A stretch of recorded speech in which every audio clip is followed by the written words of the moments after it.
Bulletcast for life.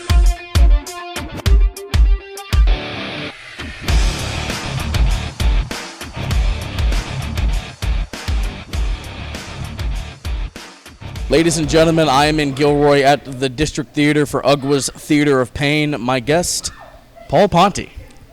How's it going, brother? I'm all right, dude. How are you? Doing pretty good. Ready to see some wrestling. Absolutely. I wanted to go with like the Walter Cronkite voice. There you Paul go. Ponte. Fantastic. All right, Alan Ponte, calm down. The very popular Philip.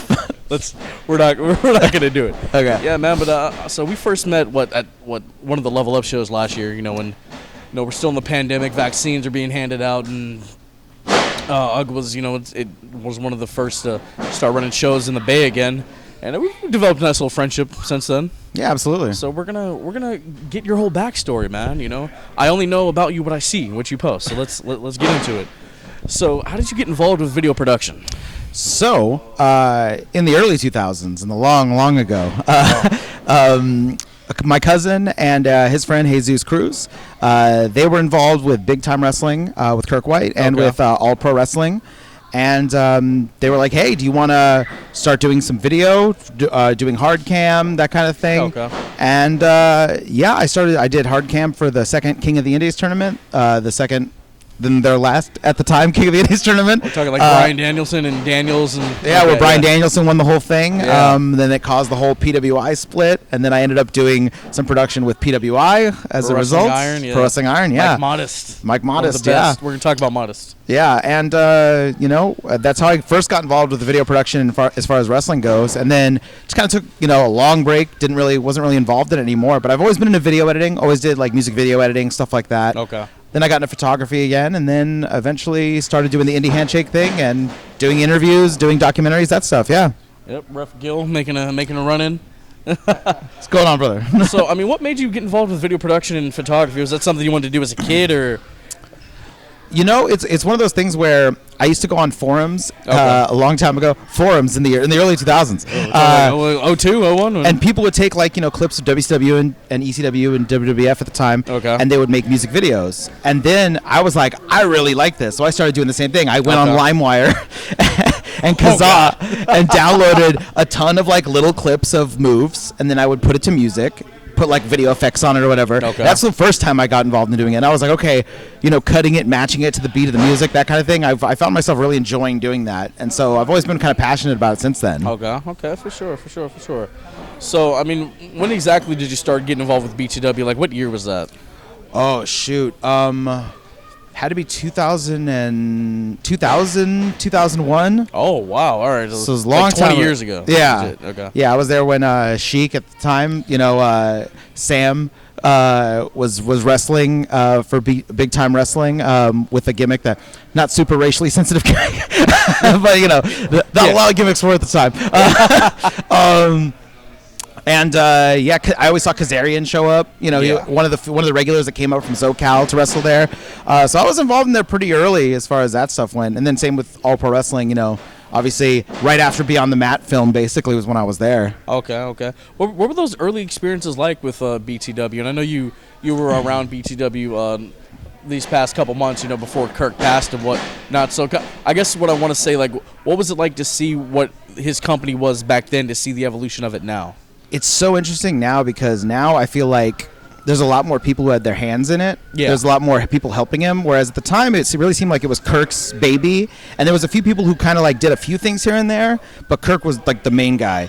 And it was just a trip because, I'm at the time an 18-year-old kid, and Bret Hart's there, and Sabu is there, and Billy Gunn, and all these people are showing up, and I'm backstage with them, talking to them, and I'm trying not to mark out, of course. I'm just sitting there oh, hey, how's it going? I'm just completely marking out on the inside, but trying not to on the outside, But he also cultivated what I noticed, especially coming back recently and checking it out again, was the consistent fan base that has stayed there since that time. I see a lot of the same people in the crowd that I remember seeing when I was there in the early days, and that 20 years ago. Yeah, and that to me is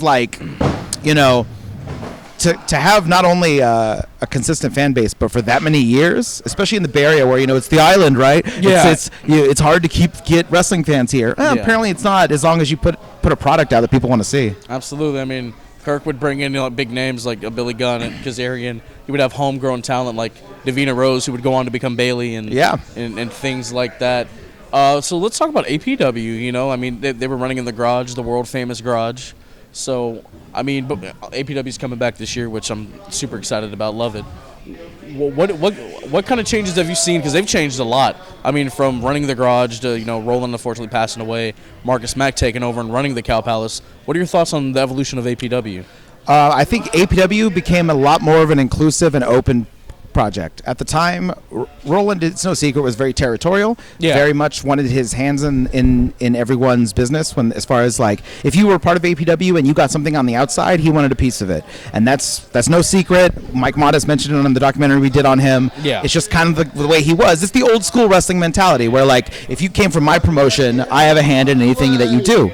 And it was also a thing where if you wrestled for APW, you didn't wrestle for other local organizations. And if you did, you got shit for it. And that's not the case anymore. Nowadays, APW is a more, friendly and open atmosphere to everyone around. And I think it's not just a reflection on APW, it's a reflection on wrestling as a whole in the Bay Area from then to now. It's just much more collaborative. It used to be a lot more, standoffish, I guess. Yeah. So you met Jesus, your partner for Indy Handshake, back in the day when you guys were running around doing photography and video for BTW. So when did the idea for Indy Handshake come about? Because you guys take old footage from APW, BTW, Pro Wrestling Iron, and do commentary over and just put out matches that haven't been seen since they happened 20 years ago. Which it's a great concept, and I've really enjoyed watching that. Yeah, so at the beginning of the pandemic, at first Indy Handshake was just an interview show. Yeah. So I was like, okay, the pandemic hit. I got furloughed off my job. I was getting paid to stay home from fun employment. And and I thought, man, I'm going to go crazy if I don't do something because I was going nuts. And so I thought, okay, I always wanted to do a wrestling podcast. Now that I got all this time, hey, wouldn't it be fun to go and try to get interviews with a lot of the people who, I've known over the years, a lot of people whose connections I have. So, of course, first person I hit up was Luke Hawks because it's my boy from back in the day. As seen on Heels. And Young Rock. Yes. So I hit him up, and he was the first interview. After that, Jesus, I interviewed Jesus, and Jesus was like, hey, you know what? I have some lucha guys I really want to interview. Can I join in and do that? Jesus was involved with the Arena Hayward, over by the Big Lots in Hayward, training with Jason Styles and stuff like that. Yeah. Yeah, and so he was like, hey, I have some interviews I'd like to do. Can we collaborate on this? And I was like, absolutely, let's do it. And then from then it became okay, I have all this footage. How about we actually add video context when I talk to them? So that's why on the YouTube channel, the early interviews are just me talking to people. After that, it became I'm talking to people, they mention a story, and now I'm showing video of the story they're telling to try to give context as what's going on. And then after that, Jesus was like, well, I got all these matches. We literally have thousands of tapes of matches that we've collected over the years. And he's like, we need to start putting this stuff out because it's just sitting there. So that's what it flipped from becoming the interview thing, which I didn't really have a lot of time to do anymore because it got, the consistency, as the consistency of putting out content constantly. And interview content especially, you're like, oh shoot, I need to have time to do this. Yeah. And I was going back to work and I wasn't having the time anymore. But the thing I did have time for was the long form projects, like the Michael Modest stuff, the Bay Area wrestling stuff, these documentaries that we started doing. Yeah, so I want to talk about that. When did you get the idea for you to start making documentaries? So this was Jesus, his baby in a nutshell. Okay. Basically, he was the one who was like, hey, at first, it was more like an interview. We're like, okay, we're just going to do an interview with Mike Modest, like a long-form professional version of the interviews we've been doing. Yeah. And then from there, he was like, once we started getting all the footage together and doing everything, we started realizing, even though we weren't calling it a documentary, a lot of people were. And we realized, oh, wait, this is more of a documentary, I guess, than it is just a straight-out, a shoot interview. Yeah, man, because I watched the Mike Modest one. It just gave me a new appreciation for this guy that, obviously you saw him on Beyond the Mat and whatever, but, just this guy who was very important into the groundswell of what Bay Area wrestling would become with the stuff he did in APW and Pro Wrestling Iron. So, that was great. You guys did the Kirk White tribute video I saw, which was fantastic. And then we'll talk about the Woody Farmer one coming up here in a little bit, but you guys put your promoters hats on a few months ago, March 20th, 2022. You partnered with the UGWA to run Indy Handshake Stop, Collaborate and Wrestle. Exactly. In San Jose. So, how long has that been in the works? When did you guys get the idea to do that? Jesus has, he ran shows before, like you mentioned. They ran Hayward. He ran Promo Khalifa shows before, and I was kind of like, hey, I want to run a show. At the time, UGWA had just lost the Ritz, and at the time, when I asked Anthony, there wasn't any shows planned, and so I knew we were going to do a show. It was also fortuitous because the hall that we ran it at, I happen to know people who were on the board at that hall, and they just joined the board there, and they were like, hey, we would like to run a wrestling show. So, of course, they hit me up. And then at the time, I was like, okay, well, I know UGWA doesn't really have shows planned right now. So I hit up Anthony, and I was like, hey, would you want to co-promote on the show with us? Because I know right now it's kind of like up in the air. Who knows what's going to happen? There's no Ritz, blah, blah. And I thought, okay. So he was like, absolutely. And obviously it was like, so, we get along. He has a great mind for wrestling. So I absolutely wanted his input on what we would do on the show. And, yeah, we put the show together, and I thought it was a damn good show. It was fun, man. It was fantastic. I was the bell ringer. Yes. Shout out. I've had a little hiccup, but that's okay. It was Jesus' fault. He told me to ring when I wasn't supposed to. It's okay. Nut kept you in line. It's okay. He did. Oh, man. But, I mean, the show went off with a success, and I guess, since you've done that, you've kind of seen the stresses that Anthony and guys like Scott from West Coast Pro and others go through when putting on a show and booking a building and fees and whatnot. Yeah. Jesus. You're not a true promoter until you lose money for booking wrestling. Once you've made it. Yes. Oh man, now let's talk about your Woody Farmer documentary for Bay Area Wrestling. That was like a hidden gem here in the like late '80s, early '90s, in Newark. And you talked about it on a little podcast, Talk is Jericho. Yeah. By So Jesus, the first time he started doing video was for a project in high school. Basically, it was like a class in high school where you go to a local video production, like a public access show. Yeah. And you learn how to do video production there. There, they happen to have all these tapes from this Bay Area wrestling thing, which they were probably going to toss out at some point. Yeah. And then Shane Cody kept them all, and then Jesus always knew about it, but eventually, once we started doing video production, he was like, okay, well, let's do like we have all this footage, and we can interview most of the guys who are in this promotion. Hey, why don't we put it out? So we put together like a proof of concept, like 5-minute video. And we put that out on the internet, and I tagged Chris Jericho in it, and I posted it. And then I get a DM from Chris Jericho, which is not something I thought I would ever say in my lifetime. One of the greatest of all time, slitting your DMs. Yeah, how do you feel? I just pictured myself as like a small boy watching Jericho on Nitro, running up, and I'm talking Lionheart Jericho, jumping up, putting his arm against the guardrail, and being like, "Oh my God, it's Chris Jericho!" And then like being like, "Oh, this dude's DMing me right now." And he was like, "Hey, I don't know who's involved in this, but I really want to be part of this documentary." And I thought that was so cool, is that a dude who is first undisputed champion of all time, yes, big in AEW now, obviously has no need to do any projects like this, and he hit us up to be like, hey, this was something that was part of my past, and I would love to contribute to this. Yeah. So he told us, send me a list of questions, I'll have the AEW production crew film it, and then we'll go ahead and do it. There's actually we didn't put it in the documentary, obviously, but there's a fun moment where they're interviewing him, and they start testing out the entrance music, and he tells them to go shut it off because he's in the middle of doing something. And I was like, that's right, you shut off the AEW the sound checks for the Indy Handshake. That's what you did. That's what's up, man. No, I mean the Woody Farmer doc, it's fantastic. I mean, I've had Shane Cody on the show. We've talked about like his father and all that stuff. It was just really nice to see the history of Bay Area wrestling, and Mae Young was a integral part of this promotion, and the audio of her panting is actually hilarious to me. Oh yeah, one of the highlights of the doc is that whole moment. Yeah. Can we get a reenactment? And like it would get deeper the more people were in pain. They'd be like, So, man, what was it like to be interviewed by Jericho and be on Talk is Jericho, dude? Again, one of those things where like you try not to mark out because but the reason I would say that I had to like kind of stop and like think about it beforehand. Like we were preparing, and Jericho was late, by the way, interviewing us. So I'm gonna say, a little unprofessional. We almost didn't do it. No, I'm just it was just I was just like, you know what? I'm just gonna, because he didn't give us the questions beforehand. So I was just like, I have no idea what to expect right now. And so he asked us, a good amount of questions. He gave us a lot of time. He let us it wasn't like he steered the ship, but he wasn't like overpowering. Yeah. And it was very, I thought it was just really cool. Something that, he does a lot of. He didn't need to do it. You know what I mean? It was good enough that he tagged us, and it was good enough he shared the doc. He didn't need to interview us for it, but the fact that he did, I thought was amazing. I thought it was really cool. It was really cool to get Pat Kelly on there and Shane Cody. You know what I mean? Yeah. That's the other thing. Guys who've been involved in the wrestling business for years and years and years to get their shot on Talk is Jericho, I thought was awesome. Yeah, man. I've had an interaction with Jericho. He's a class act. Hands down. So, how'd you get into commentary? We're calling a match together tonight, brother. So the first time I did commentary was for a big time wrestling DVD that we recorded commentary for afterward. Okay. It was me and my cousin. It was god awful. I mean, terrible. Kirk White actually got mad at us because there was an interview with because my cousin edited the whole product, and then we put the commentary on afterward. And there was a moment where one of the wrestlers, I forget his name, he's in the back doing a promo, and he said, "I'm here to wrestle, and then afterward, I'm here to have sex with some rats."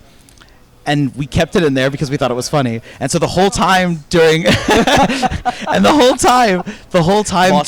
during his match, we're doing commentary. We're talking about doing something with some rats. What's going on the whole time? And Kirk White was pissed. He yelled at us. He was like, "This is a fucking family DVD." He got so mad. I felt that man's wrath. Yeah. Everyone got yelled at by Kirk at some point, and that was one of the times I got yelled at by Kirk. And it was terrible. And I never tried commentary again for almost 20 years until finally, I started recording some for Indy Handshake because we needed commentary on. When you're watching wrestling, especially wrestling like on some less than stellar cameras, the audio. And some of those crowds are quiet at indie shows. You need something to pump up the footage. Yeah. So I got into doing commentary again, and then I was cool enough to, be able to do it at UGWA a couple times, as were you here. And Anthony was cool enough to let us do that, and I thought that was awesome of him. So yeah. Yes, sir. Going to be a lot of what maneuvers tonight. Yes. Well, I'll do my best, Gordon Soley. So man, you're big into music. You play do open mics at little shops in San Jose. How'd you get into that?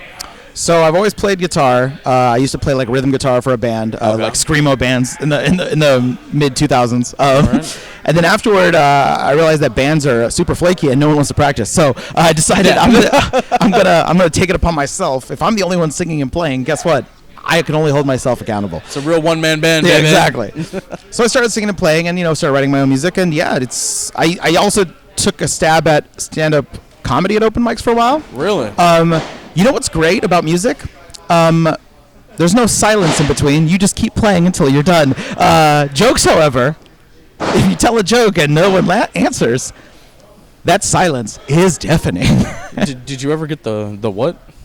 No? Luckily. I figured there might have been one wrestling fan who was like, what? Yeah. Probably the God. worst thing Stone Cold Steve Austin ever did in a wrestling ring was that what chant? Anyway. Man, he sold a lot of those what shirts, though. He did. That's what's up, man. So, has there ever been a performance that you've done where you thought, that did not go well? Oh, yeah, absolutely. I am notoriously terrible at remembering anything. I have to have my music in front of me. I have to have my lyrics and shit in front of me. Otherwise, I don't remember. And there's songs I wrote. I should remember them, but I don't. And, there are times when I've tried playing without any of that, and You're just da da da da da. Yeah, or just chords just start messing up, and I have no poker face whatsoever, which is why I actually really enjoyed wearing a mask in the pandemic because people couldn't tell when I was being rude. But I mess up and I'm immediately shaking my head on stage. Everyone, they always say oh, people don't know if you mess up. No, they knew when I messed up because I made it known. You know. I also had one time where somebody decided they were going to loudly clap to the beat of what I was playing, but they were the only one doing it in the entire audience. And it was weird. very quiet. So it's just I'm singing and you just hear clap, clap, clap. And I got about 2/3 through the song until I had to stop and be like, could you not? And, hey, dude, I'm trying to do something up here. Thanks. Yeah. And go back to playing. No offense, but could you shut the fuck up?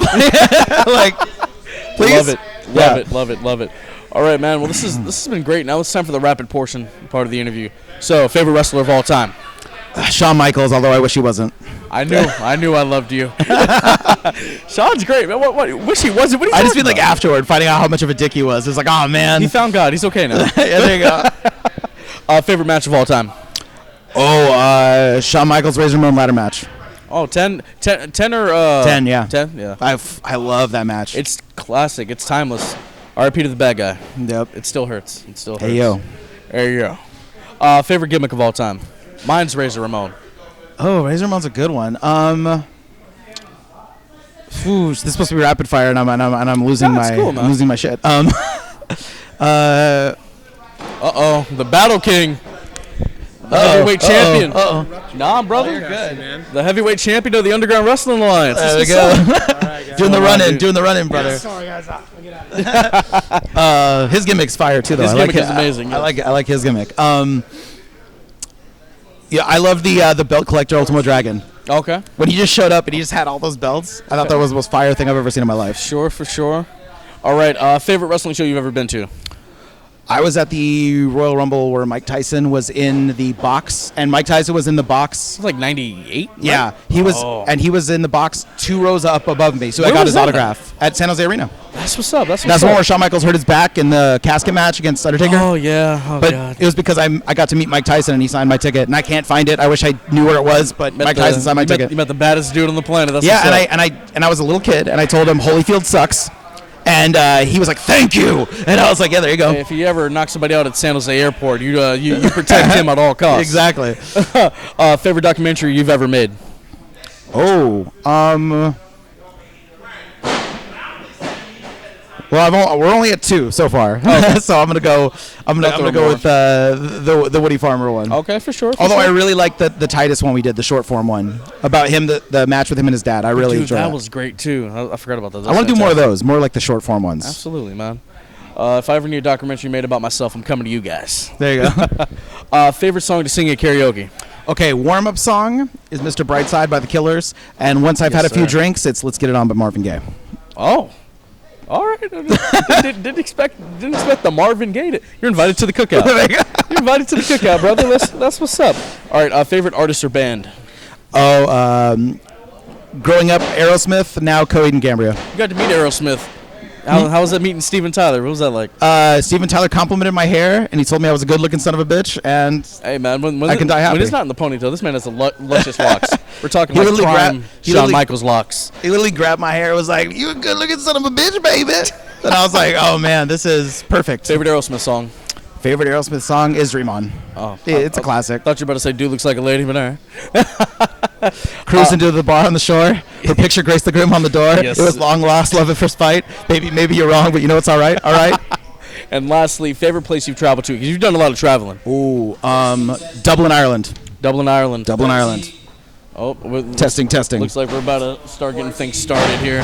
Let's wrap it up, Paul. This has been a pleasure, man. Thank you so much for doing this. Thank you for having me on. You're a great dude. You're a gem to talk to. I love it. You sent me probably my favorite Cody Rhodes picture of all time with him and Dr. King and Malcolm X, which I'm gonna have framed and put in my bedroom. Three equally important people. Special moment in history, brother. Jesus. Before we get out of here, let the people know where they can find you. IndyHandshake.com, the Paul Ponte on Instagram, the Paul Ponte on Twitter. Wrestling photos, music, all that good stuff's on there. Awesome, man. Thank you.